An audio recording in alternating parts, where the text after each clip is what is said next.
Hey everybody, Caregiver Dave here, caregiverdave.com, 5 minutes of Dave's hammock wisdom. I'm so excited, just 12 more days, countdown, where I'm going to be on the stage sharing it with Dr. Oz, Dr. Drew, the real Patch Adams, Dr. Jocelyn Elders, Surgeon General, astronaut Mike Massimino, and so many others in an essential medical conference held in Atlanta at the CNN headquarters. And I was trying to decide what to talk about. And I think I decided it's about suicide and how caregivers are more susceptible to suicide than other people groups. And how now with COVID-19, it's gotten even worse. The suicide rates are out of control. I mean, they've always been higher than anything else, the children, teenagers, etc. And they are still high, breaking record levels. Medical workers, suicide, just the general population. And I have my own suicide story.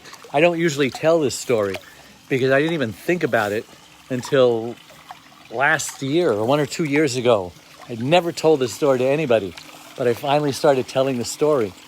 And like I said, I totally forgot it because we hide in the recesses of our brain stories that are very painful. And this was 47 years ago, before I even met my wife. I was a USC student, business administration.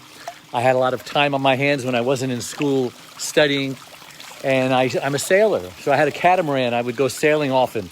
So this one particular day, I threw a bunch of friends in the car, hooked up the catamaran, and was going to go sailing with them. But my tank was on empty.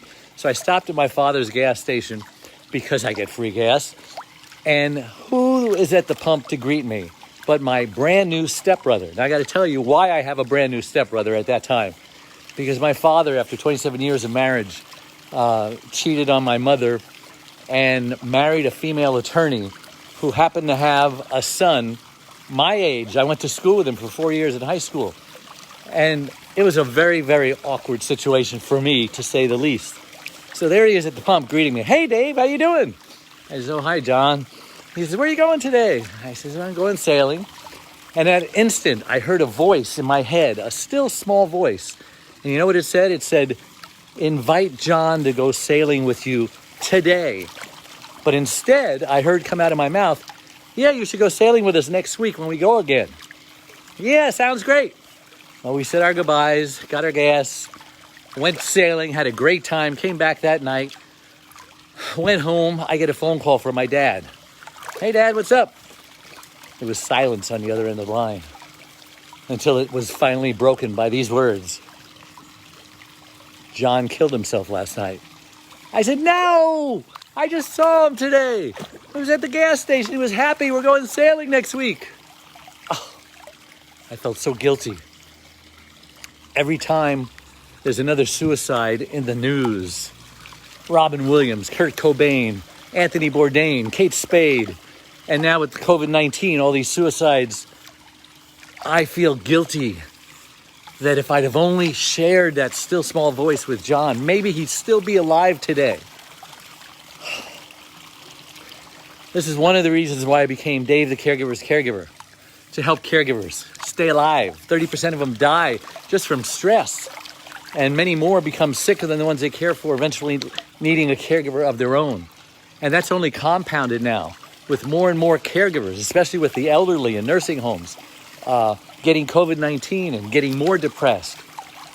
We are at epidemic situations here. And I'm talking about suicide. People need hope. I mean, I personally believe that people need faith in God. You know, God's always been around. You can't have a creation without a creator.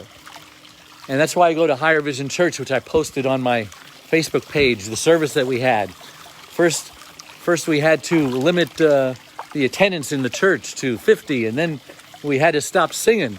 And now we're outside, and we had the biggest attendance we've ever had outside since COVID-19 started. Check it out. You can hear what a great sermon is. Anyway, I'm excited about speaking on stage with these amazing doctors.